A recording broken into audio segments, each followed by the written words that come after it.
तो स्वागत है दोस्तों आपका EXT एनिमी चैनल के ऊपर। तो आ चुका है जुजुत्सु काइसेन का लेटेस्ट एपिसोड नंबर 12, जिसमें कि हमें यूता की धमाकेदार फाइट देखने को मिलने वाली है। तो बिना देरी करे वीडियो को स्टार्ट करते हैं। तो एपिसोड के स्टार्ट में यूता ध्रुव को मारने के बाद नॉर्मल सिविलियंस के पास जाता है और उन लोगों से कहता है अब आप लोग सेफ हो, अब आप लोग बाहर आ सकते हो। ये इलाका जिस सॉर्सर का था उसे मैंने मार दिया है, अब यहाँ पर कोई भी खतरा नहीं है। वो इतना बोलता ही है कि कहीं से बहुत ही ज्यादा वियर्ड साउंड आता है। यूता पीछे मुड़कर देखता है, वहाँ पर दो लड़के भागते हुए आ रहे थे और उनके पीछे लाल पानी का सैलाब उनका पीछा कर रहा था और वो दोनों लड़के मदद के लिए चिल्ला रहे थे। यूता अपने पीछे खड़े लोगों से कहता है आप लोग स्टेडियम में चले जाइए। अब यूता देखता है कि उन दोनों बंदों में से एक बंदे को वो सैलाब अपने अंदर खींच लेता है और यूता दूसरे बंदे को बचाने के लिए तेजी से भागता है, लेकिन अब बहुत ही ज्यादा देर हो चुकी थी और वो उसे भी अपने अंदर ले लेता है। लेकिन यूता उसका हाथ पकड़कर बाहर निकालने की कोशिश करता है। यूता यहाँ पर देखता है कि वो सैलाब कोई पानी नहीं बल्कि कॉकरोचेस का झुंड है और ये कॉकरोच का झुंड यूता के सामने उस बंदे को जिंदा खा जाते हैं। अब वो कॉकरोच यूता पर भी अटैक करते हैं, लेकिन यूता अपने शॉट से उन्हें डिफ्लेक्ट कर देता है। यूता के ऐसे खतरनाक अटैक को देखकर वो कॉकरोच का झुंड भी समझ जाता है कि इस बंदे से लड़ना सही नहीं होगा, इसलिए वो सीधा जाकर नॉर्मल सिविलियंस पर अटैक करने के लिए जाने लगते हैं। ये देखकर यूता रीका को भी बुला लेता है और रीका यहाँ पर आते ही एक मौके में सीधा ब्रिज को ही तोड़ देती है, जिससे उन कॉकरोच का रास्ता ब्लॉक हो जाता है। यूता यहाँ पर एक पावरफुल अटैक करता है जिसकी वजह से वहाँ पर सभी कॉकरोच मर जाते हैं। अब यूता के सामने वो कर्च स्प्लिट आ जाता है जो कि एक कॉकरोच होता है, वो भी बहुत बड़ा। यूता अपने कुगाने से पूछता है कि ये भी एक कलिंग गेम प्लेयर है। कुगाने हाँ बोलता है और उसका नाम है कुरोरोसी। ये सुनकर यूता भी उससे फाइट करने के लिए अपने शॉट को निकाल लेता है और यहाँ पर कुरो भी अपनी एक शॉट निकाल लेता है जिसका के नाम होता है लाइफ शॉट। अब यहाँ पर वो कर्च स्प्लिट उसके ऊपर अटैक करने के लिए तेजी से बढ़ता है, लेकिन यूता एक ही सेकंड में उसके वेपन वाले हाथ को काट देता है और उसमें एक तेज मुक्का मारता है जिससे वो दूर जाकर गिरता है। यूता यहाँ पर उस पर दोबारा अटैक करने की कोशिश करता है, लेकिन कुरो अपनी कॉकरोच टेक्निक से अपने आप को सराउंड करके बच जाता है और यूता यहाँ पर नोटिस करता है कि उसे यहाँ पर और कोई भी दिख रहा है जो कि हाई स्कोर वाला प्लेयर हो सकता है। यूता यहाँ पर चाहे तो इस कॉकरोच को अपने रिवर्स कर्च टेक्निक की मदद से मार सकता है, लेकिन इससे उनको पता चल जाएगा कि यूता के पास रिवर्स कर्च टेक्निक भी है और रीका यहाँ पर नॉर्मल सिविलियंस को प्रोटेक्ट कर रही है, इसलिए यूता यहाँ पर खुद ही फाइट करने का डिसाइड करता है। तो सबसे पहले यूता कुरो को यहाँ से दूर ले जाने की कोशिश करता है और कुरो भी अपनी पूरी कॉकरोच आर्मी के साथ उसका पीछा करता है। अब यूता उसे भगाते भगाते एक ओपन फील्ड में लेकर आ जाता है और कुरो भी यहाँ पर अपने कॉकरोच आर्मी के साथ आ जाता है। कुरो अब यहाँ पर अपनी कॉकरोच टेक्निक की मदद से यहाँ पर दो टॉर्नेडो बना देता है, लेकिन यूता यहाँ पर अपने शॉट को जमीन में घुसाकर एक एनर्जी ब्लास्ट करता है जिससे कि वो टॉर्नेडो खत्म हो जाते हैं। लेकिन तभी यूता के पीछे दो उड़ने वाले कर्च स्प्लिट आ जाते हैं। यूता तुरंत पीछे मुड़कर उन्हें मार देता है, लेकिन उन कर्च स्प्लिट को मारने की वजह से उनमें से कुछ ग्रीन कलर का लिक्विड निकलता है जो कि यूता की आंखों में चला जाता है। अब यूता कुछ देख नहीं सकता था, इसी बात का फायदा उठाकर कुरो भी उस पर अटैक करता है, लेकिन यूता अपनी सेंसेस की मदद से उसे रोक लेता है। यूता और कुरो के बीच में अब शॉर्ट फाइट स्टार्ट हो जाती है, जहाँ पर यूता अपनी बिना आंखों की मदद से भी उससे अच्छी फाइट ले रहा था, लेकिन कुरो का एक अटैक यूता के पेट में लग जाता है जिसकी वजह से उसकी शॉट भी नीचे गिर जाती है। अब इसी चीज का फायदा उठाकर कुरो यूता को गर्दन से पकड़ लेता है और वो यूता को गर्दन दबाकर उसे मारने वाला था। यूता यहाँ पर मरने वाला था, इसलिए वो कुरो को किस कर लेता है। यूता यहाँ पर अपने मुंह से उसके मुंह में रिवर्स कर्च टेक्निक को छोड़ देता है जिसकी वजह से कुरो ब्लास्ट करके मर जाता है। अब यहाँ पर कुगाने आता है और उससे बोलता है तुम्हारे 5 पॉइंट ऐड कर दिए गए हैं, लेकिन तभी अचानक से वहाँ पर ऊपर से तकाको आ जाती है और कहती है ओ तो तुम रिवर्स कर्च टेक्निक भी यूज कर सकते हो। दरअसल ये बहुत देर से यूता और कुरो की फाइट को देख रही थी। अब यहाँ पर तकाको यूता के ऊपर एक बहुत ही खतरनाक अटैक करती है जिससे कि यूता बहुत दूर जाकर गिरता है। यहाँ पर तकाको की टेक्निक होती है कि वो स्पेस को फोल्ड या स्ट्रेच कर सकती है, इसका मतलब है कि वो स्पेस की माँ बहन कर सकती है। अब यहाँ पर यूता संभल भी नहीं पाता और तकाको यहाँ पर उस पर दोबारा अटैक करने के लिए आ जाती है, लेकिन यूता यहाँ पर इस अटैक से बचकर उस पर एक काउंटर अटैक करता है, लेकिन यूता का पंच यहाँ पर स्ट्रेच हो जाता है बिल्कुल लूफी की तरह। कहीं इसने लूफी के गम फ्रूट तो नहीं खा लिया। लेकिन यहाँ पर ये तकाको की टेक्निक होती है, जहाँ पर यूता का अटैक लैंड करने वाला होता है वहाँ पर उसने उस स्पेस को खींच दिया था जिसकी वजह से यूता का हाथ स्ट्रेच हो गया। अब यहाँ पर तकाको यूता पर एक बहुत ही खतरनाक पंच मारती है जिससे कि यूता वहाँ पर दूर जाकर गिरता है। यूता भी यहाँ पर रियलाइज करता है कि उसके अटैक प्रॉपर्ली लैंड नहीं कर रहे हैं, जैसे कि उसके अटैक की डायरेक्शन को चेंज कर दिया जा रहा हो, कहीं ये इसकी टेक्निक तो नहीं है। यूता यहाँ पर समझ जाता है कि तकाको की टेक्निक है स्पेस को मैनिपुलेट करना,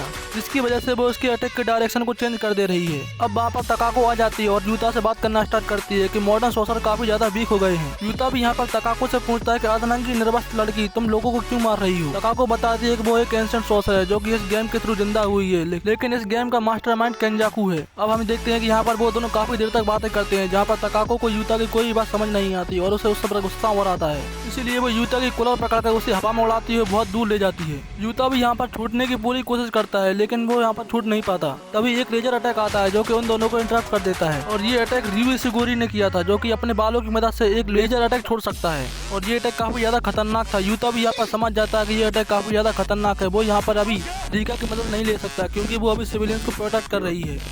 अब उसे इन दोनों को हैंडल करना होगा। यहाँ पर तकाको भी कहती है कि कुरो मर चुका है और ध्रुव भी मर चुका है, अब वो इन दोनों को ऐसे ही खुला नहीं छोड़ सकती, उसे इन दोनों को ही मारना होगा। अब रयू यहाँ पर अपनी लेजर लाइट से यूता पर अटैक करता है, लेकिन यूता यहाँ पर बचने लगता है और भागने लगता है। यूता पर यहाँ पर काफी सारे लेजर अटैक हो रहे थे, लेकिन यूता यहाँ पर सबसे बचने की कोशिश कर रहा था। लेकिन एक टाइम पर ऐसा समय आता है कि जहाँ पर यूता को वो लेजर लाइट चारों तरफ से घेर लेती है और उस पर काफी बड़ा ब्लास्ट होता है। रयू को लगता है कि यूता मर गया, लेकिन यूता अचानक से उसके पीछे आकर उस पर अटैक कर देता है, लेकिन रयू उससे बच जाता है। रयू यूता से कहता है अगर तुम्हें क्लोज रेंज में फाइट करना है तो पूरी ताकत से करो। रयू यहाँ पर उसे अब अपनी लाइफ के बारे में बताता है, जहाँ पर कि उसे कभी भी ऐसी फाइट नहीं मिली जहाँ पर कि वो सेटिस्फाइंग हो। वो काफी ज्यादा ताकतवर दुश्मनों से लड़ा, लेकिन कभी भी किसी ने उसे टफ फाइट नहीं दे पाई।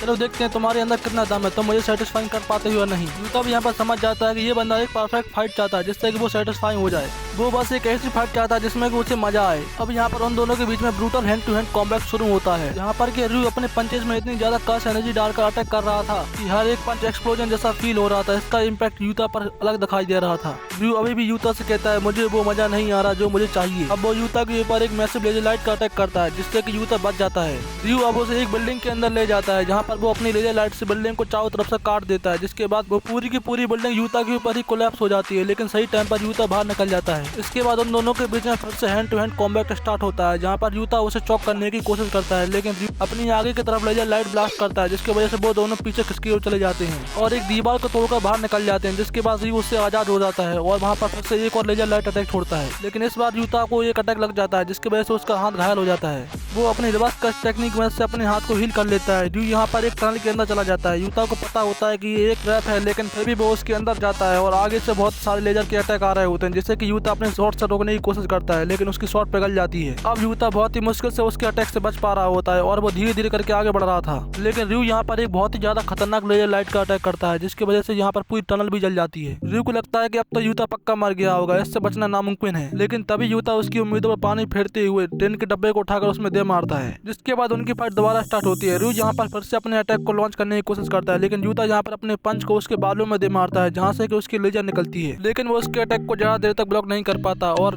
घायल होकर आसमान में आ जाता है, जहाँ की ताकाको भी आ जाती है और उस पर अपने एक खतरनाक अटैक से अटैक करती है, जिसका कि नाम होता है थिन आइस ब्रेकर, जिससे कि यूता घायल होकर दूर जाकर गिरता है। रयू यहाँ पर उससे कहता है तुम मेरी फाइट के बीच में मत आओ और उस पर एक अटैक करता है और ताकाको यहाँ पर रयू के अटैक को गोल गोल रानी खिलाकर उसके पास ही फेंक देती है, जिसकी वजह से रयू भी घायल हो जाता है। अब हम यहाँ पर देखते हैं कि यूता वापस से खड़ा हो जाता है और बोलता है मैं इन दोनों को अंडरएस्टिमेट नहीं कर सकता, ये दोनों बहुत ही ज्यादा पावरफुल हैं। अब वो सीरियस हो जाता है और अपनी रिंग को पहन लेता है और बोलता है कम रीका, जिसके बाद वहाँ पर रीका भी आ जाती है और रीका के आने के बाद यूता का पूरा ऑरा ही चेंज हो जाता है। अब हमें पता चलता है कि यूता और रीका के कनेक्शन से यूता रीका की सारी कर्स एनर्जी का इस्तेमाल कर सकता है और उसकी कॉपी टेक्निक को भी फ्रीली यूज कर सकता है, लेकिन उनका ये कनेक्शन केवल 5 मिनट के लिए ही होता है। अब यूता यहाँ पर कहता है तो चलो शुरू करते हैं। कुरो यहाँ पर अटैक करने वाली होती है, लेकिन यूता अपनी कॉपी कर्स टेक्निक की मदद से उसे बोलता है डोंट मूव, और ये देखकर ताकाको अपने कान बंद करने की कोशिश करती है, लेकिन अब तक काफी देर हो चुकी थी और वो फ्रीज हो जाती है, जिसका फायदा उठाकर यूता और रीका उस पर अटैक कर देते हैं, जिससे कि ताकाको घायल हो जाती है और यू भी यहाँ पर वापस फाइट में आ जाता है और उन सभी पर अटैक कर देता है। अब यहाँ पर इस फाइट की सिचुएशन ऐसी हो चुकी थी कि कोई भी किसी के ऊपर भी अटैक कर रहा था। अब ताकाको यहाँ पर जमीन को ही बेंड कर देती है, जिसके बाद रीका यहाँ पर ताकाको को एक पंच मारने वाली होती है, लेकिन ताकाको उसके पंच को घुमाकर यूता में ही दे मारती है, जिसके बाद रीका और भी ज्यादा गुस्सा हो जाती है और ताकाको को उठाकर पटाने लगती है। यहाँ पर यूता रयू के साथ बिजी हो जाता है, लेकिन तभी रीका उन दोनों के बीच में आकर गिरती है। यहाँ पर हमें पता चलता है कि ताकाको ने अपने स्पेस मैनिपुलेशन टेक्निक की मदद से रीका को वहाँ पर फेंक दिया था। अब ताकाको उन तीनों के ऊपर आकर तीनों पर थिन आइस ब्रेकर का यूज करती है, जिसकी वजह से वहाँ पर धूल ही धूल हो जाती है। लेकिन जैसे ही धूल चटती है हम देखते हैं कि रीका ने यूता को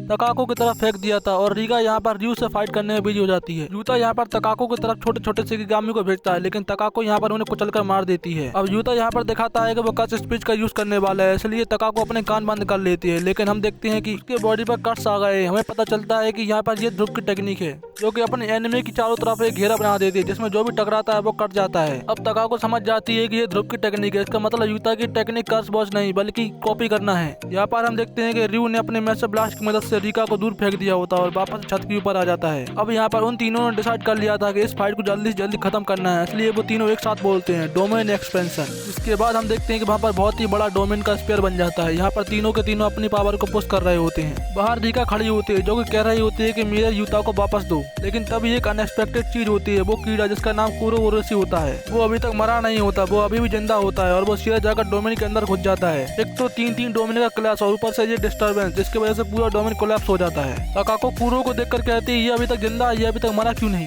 तभी कुरो तकाको के ऊपर अटैक कर देता है। डोमेन के बाद तकाको कमजोर हो चुकी थी, इसलिए कुरो तकाको के हाथ को काट देता है और वो कटा हुआ हाथ जाकर रिका के पास गिरता है और रिका उसे खा लेती है। तभी रyu भी उन दोनों के ऊपर लेजर ब्लास्ट कर देता है जिसकी वजह से तकाको का काम तमाम हो जाता है और कहता है तुम दोनों यहाँ पर इनवाइटेड नहीं थे, ये फाइट मेरी है। तभी यूता सामने आता है जिसने कि कॉकरोच को मार दिया था। अब रyu बोलता है तो फाइनली अब मैं तुमसे फ्रीली फाइट कर सकता हूँ, अब हमें कोई भी डिस्टर्ब नहीं करेगा। आखिरकार मुझे वो फाइट मिल जाएगी जो मुझे सेटिस्फाई करेगी। यूता अब यहाँ पर अपने हाथ के ऊपर एक एनर्जी चार्ज करने लगता है, बिल्कुल रyu की लेजर की तरह। यूता अब ऐसा कर सकता है क्योंकि उसके पास रिका का फुल एक्सेस है, लेकिन उसकी कर्स एनर्जी का आउटपुट रyu की तुलना में थोड़ा कम है, इसलिए वो रyu से थोड़ा जल्दी अटैक करने की कोशिश करेगा। लेकिन यूता यहाँ पर रyu के हंगर को फील कर लेता है, इसलिए वो रyu को चार्ज होने का एक चांस देता है। कर्स एनर्जी चार्ज होने के बाद दोनों ही एक दूसरे के ऊपर अटैक कर देते हैं। यहाँ पर पहला अटैक रyu डोमिनेट कर रहा होता है, लेकिन यूता अभी भी हार नहीं मानता। वो सेकंड अटैक के लिए रेडी हो जाता है और वो साइड से निकलकर रyu पर अटैक करने के लिए जाने लगता है। रyu सोचता है कि इस सब के बाद यूता कमजोर हो गया होगा, इसलिए वो यूता पर मैसिव लेजर ग्रेनाइट छोड़ता है। लेकिन यूता यहाँ पर अचानक से रyu को चौंका देता है क्योंकि वो यूज करता है तकाको के स्पेस मैनिपुलेशन टेक्निक, जिसकी वजह से वो उसके लेजर को ऊपर भेज देता है। जो देखकर रyu शॉक आ जाता है। वो सोचता है कि इस बंदे की एक्चुअल टेक्निक कॉपी करना है, लेकिन इसकी कंडीशन क्या है, इसने वो कंडीशन कब पूरी की।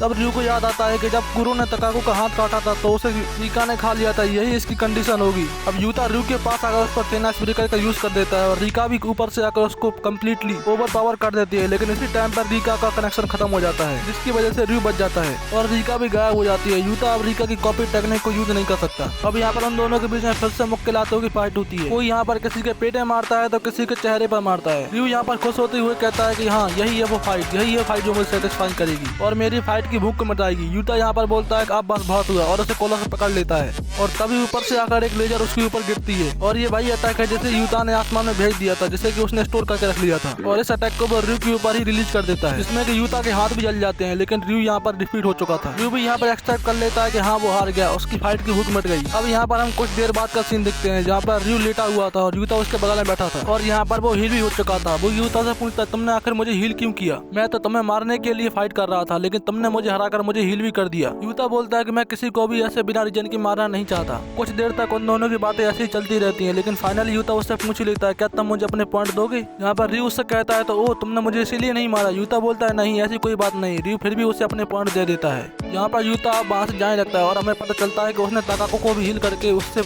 उसके पॉइंट ले लिए। अब यूता के पास टोटल 190 पॉइंट हो चुके थे और इसी के साथ यहाँ पर ये एपिसोड खत्म हो जाता है।